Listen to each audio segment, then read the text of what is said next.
दोस्तों आप सभी से नमस्कार। आप देख रहे हैं फरीदाबाद न्यूज़। मैं धर्मेंद्र प्रताप सिंह। गौरक्षा दल वाले आज सीपी दफ्तर पहुंचे हैं। देख सकते हैं भारी संख्या में यहां पर पहुंचे हैं और इनकी शिकायत ये है कि जिस दिन चुनाव के नतीजे आए थे कुछ लोगों ने अपना गुस्सा गौ माता पर निकाला, धारदार हथियार से हमला किया और दर्जनों गायों को चोट आई है।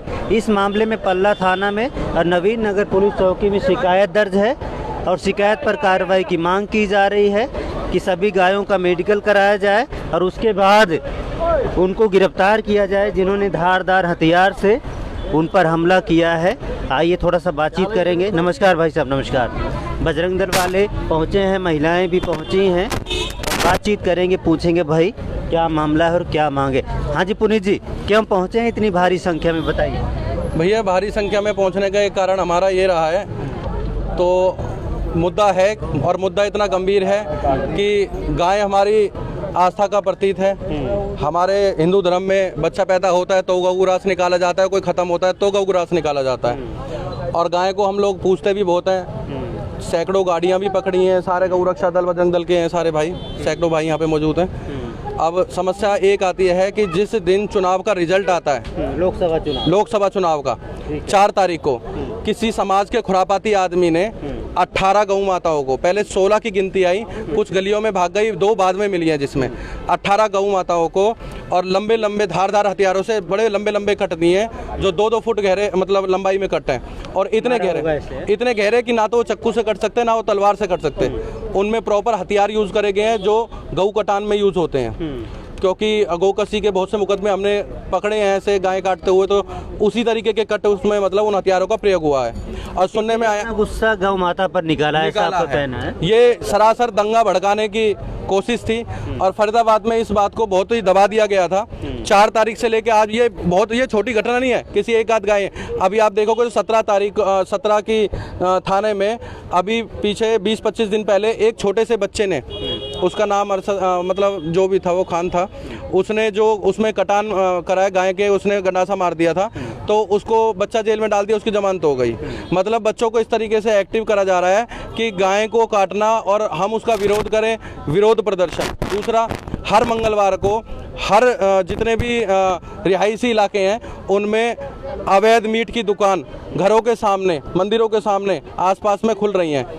हमने अपनी अच्छी खासी राधा कृष्ण की मूर्ति लगा रखी है उसके सामने। मतलब इस तरीके से जगह जगह, और मंगलवार को ही तो ये ज़बरदस्ती खोलती हैं। फिर क्या होता है कि बजरंग दल के कार्यकर्ता जब जाते हैं वहाँ पे कि भाई आप इन मीट की दुकानों को बंद कर लो, फिर उनका आपसी विवाद होता है, झगड़ा होता है। हम समाज में शांति बना के रखना चाहते हैं, इसलिए हम आए हैं कि एक तो जो 18 गौवंश जो काटे गए हैं, सीपी साहब उस पर थोड़ा सा संज्ञान लें, क्योंकि आज 1 हफ्ते से ऊपर हो गया, एक भी बंदा इसमें अरेस्ट नहीं हुआ है। मुकदमा दर्ज हुआ कि नहीं? मुकदमा दर्ज हो गया, FI नंबर 0531 है जो मुकदमा दर्ज है, लेकिन उसमें है ना गोवर्धन एक्ट उस समय नहीं लगी थी। ये आश्वासन दिया गया था कि हम इसमें बाद में लगा देंगे और बहुत हल्की धाराओं के तहत मुकदमा दर्ज है। वो पकड़े जाएंगे तो उसमें तो निकल ही जाएंगे वो। और ऐसे 18 जो और समाज में इस तरीके का अपराधी जो खुलेआम घूम रहा है, 18 गौवंश आप देखोगे कोई आदमी तो एक बार में आधा शरीर कट जाता, इस हिसाब से मार रखे हैं। जो वो आदमी आज तो गाय कटी है, गाय हमारी माता है, कल को कोई हमारी माँ बहन को काट जाएगा तो हम, ये तो हमारी आस्था का प्रतीक है और हमारी जो भावनाएं वो आहत बहुत हुई हैं। हम चाह रहे हैं कि माहौल ख़राब ना हो और सीपी साहब से हम एक विनती करने आए हैं कि सीपी साहब इसको संज्ञान में लेते हुए तुरंत के तुरंत अपनी टीम को एक्टिव करके और इन अपराधियों को अरेस्ट करवाएं और इनको दंड, सख्त से सख्त दंड दिया जाए। आप लोगों ने देखा जो धारदार हथियार से हमला किया गया है गौ माता पे, देखा आप लोगों ने किसी ने जो चोट मारी गई है? हाँ जी, मारा गया है? हाँ जी। अच्छा, कितनी गाय होंगी? मौके पे ये भैया गए थे यहाँ पे। आप भी कार्रवाई की मांग कर रहे हैं? हाँ जी, सारे लोग? हाँ जी, कार्रवाई होनी चाहिए जो। हाँ जी, कार्रवाई होनी चाहिए। बिल्कुल जी, बिल्कुल जी। सब वहीं रहते हैं आसपास? हाँ जी, सब वैसे हैं। पल्ला के आसपास? हाँ जी। अच्छा, ठीक है जी। हाँ, तो बहुत सारे भाई हमारे साथ में उस टाइम। कितनी गायों का हुआ ये बताइए? मेडिकल हुआ है 5 गायों का और जबकि 16 गायें हैं। अगर वो कहते हैं कि गलियों में गाय भाग गई थी, जो भागी उनका इलाज भी तो होना चाहिए। दूसरी बात, नगर निगम के पास में दस्ता है जो गाय पकड़ के और यहाँ पे गौशालाओं में छोड़ते हैं, उनको यूज़ करें, अपने एफर्ट यूज़ क्यों नहीं करते? जब एक मसला इस तरीके का, अगर कोई मैटर बड़ा बन जाएगा क्या तभी हमारे पे कार्रवाई के लिए ये सब होगा? एफर्ट्स यूज़ करने चाहिए। नगर निगम को अपने अपने जो पकड़ने वाला दस्ता है उनको भेजना चाहिए, गौशालाओं में, चिकित्सालयों में पहुँचाने चाहिए। चिकित्सालय वाले कह रहे हैं कि हमारे पास लेकर आओ गाय, हमें बताओ, हम उठा के ला रहे कौन हैं। सी जगह हुई है वारदात, जगह का नाम बताओ। इस्माइलपुर पल्ला में। इस्माइलपुर पल्ला में। हाँ, हमारे साथ में भाई नवीन नगर चौकी का है भाई, ये विजय हिंदू है, ये मौके पे तुरंत ही पहुंचे थे, पूरी टीम पहुंची, पंकज जैन थे, ये थे, और फरीदाबाद के और भी गौरक्षा दल के हमारे भाई बंधु थे। अच्छा, वो अपनी कितनी गाय रही होंगी भी आई हैं। टोटल 16 गौ माता बरामद करी गई थी, और ऐसे हुआ था जैसे 3 गौ माता इस गली में मिली, 3 गौ माता उस कोने पे मिली, 5 गौ माता उस चौक पे मिल रही है। ऐसे करके धारदार हथियारों से हमारी माओं को काटा जा रहा है भाई साहब। किसी ने जानबूझ के ऐसा किया? जानबूझ के ही है। और मैं तो ये कहूंगा, धर्मेंद्र जी मेरी बात आपने पूरी नहीं होने दी। और बसंतपुर का समाज, इस्माइलपुर का समाज, पल्ला का समाज, भाई साहब कोई निकल के ही नहीं आया, केवल कार्यकर्ता ही काम कर रहे हैं। और पुलिस से और हमें सीपी साहब से उम्मीद है कि इस पे सख्त से संज्ञान लें। अगर कल को अगर हम भी इस कार्य को करने लगे तो आप हमें 5 मिनट नहीं लगाओगे अंदर पहुंचाने में, क्योंकि फरीदाबाद पुलिस तो झूठे आरोपों में भी भाई से लटका देती है लोग कार्यकर्ताओं को, लेकिन यहाँ तो पूरा साक्ष्य दिख रहा है।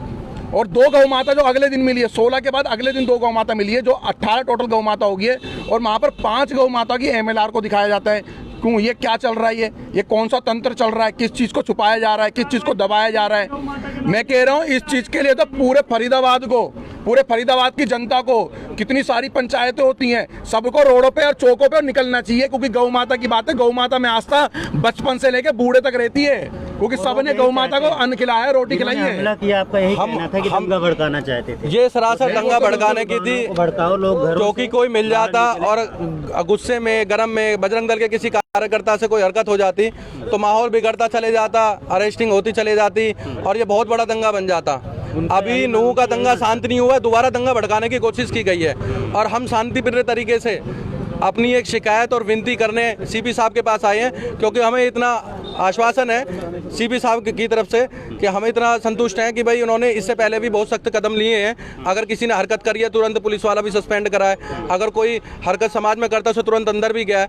तो हमें पता है कि 10-5 दिनों में, 2-4 दिनों में इस मामले को सोल्व हो जाएगा, और नहीं होता है तो शायद इसमें 0 बढ़ती चली जाएंगी, हम रोडों पे फिर उतरना चालू हो जाएंगे। तो सारे लोग हाथ उठा के भाई बता दो कौन कौन कार्रवाई चाहता है? बिल्कुल, हम सारे कार्रवाई चाहते हैं। सारे तो सारे लोग आक्रोशित हैं, सारे लोग नाराज हैं, और इनका कहना है भाई सीपी साहब आप समय रहते ऑर्डर दीजिए, जो लोकल पुलिस है कार्रवाई करे, CCTV कैमरे वगैरह अगर देखे जाएंगे चारों तरफ तो वहाँ पे कुछ न कुछ आ ही बात जाएगा। कहना चाहता हूँ, एक तरफ इलेक्शन के समय पे रिजल्ट आ रहे थे, और एक तरफ बहुत बड़ी एक हिंसा और दंगे की तैयारी करी हुई थी कि लोगों ने कौन इसके अंदर लिप्त हैं, एक उस नज़र से इसको कार्रवाई और टीम बना करके कार्रवाई करवाई जाए, जिसमें एक मोहम्मद नाम का लड़का जिसने गौ माता पे पहले भी तेजाब फेंका था, उसके ऊपर कोई कार्रवाई नहीं हुई थी, 0 कार्रवाई।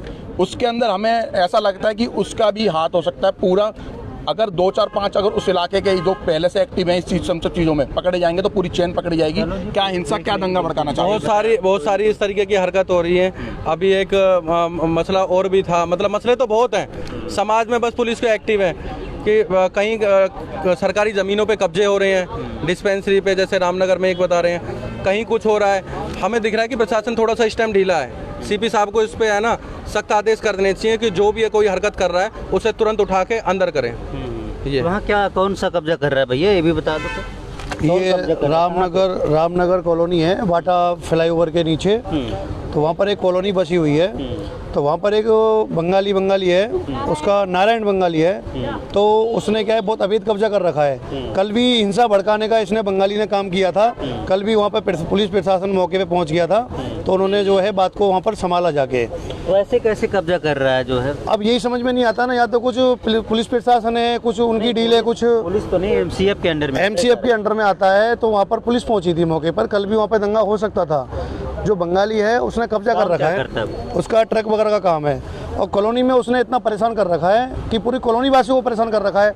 आने जाने में दिक्कत, किसी की उसने गलियों तक में कैमरा लगा दिए हैं। भाई किसी की बहन बेटी है, किसी की बिना दुपट्टे की घूम रही है या कैसे घूम रही है, तो उसको कैमरा लगाना ये बिल्कुल नाजायज है। उसकी तो एक एप्लीकेशन दे देना MCF में दे के आ रहे हैं, और सीपी साहब के भी नॉलेज में ये बात आ जाएगी, क्योंकि चिकित्सालय की जगह है वो डिस्पेंसरी के नाम थी, उस पर अवैध कब्जा हुआ है, तो नगर निगम उसे कब्जे को छुड़वाएगा। कार्रवाई हो जाएगी, और कार्रवाई जरूर होगी, कोई दिक्कत नहीं है। बाकी 3 मैटर हैं, तीनों मैटर सीपी साहब के सामने पेश किए जाएंगे। पहला तो है जो गायों पर हमला किया गया, दूसरा है जो मंगलवार को मीट की दुकानें खोली जाती हैं, और तीसरा है कि बाटा रामनगर में जो सरकारी जगह पर कब्जा किया गया है। 3 मैटर के लिए ये लोग आए हैं। देखते हैं सीपी साहब क्या एक्शन लेते हैं, इनको क्या भरोसा देते हैं। जो भी होगा आपको बताया जाएगा। फरीदाबाद न्यूज़ से धर्मेंद्र प्रताप सिंह, नमस्कार।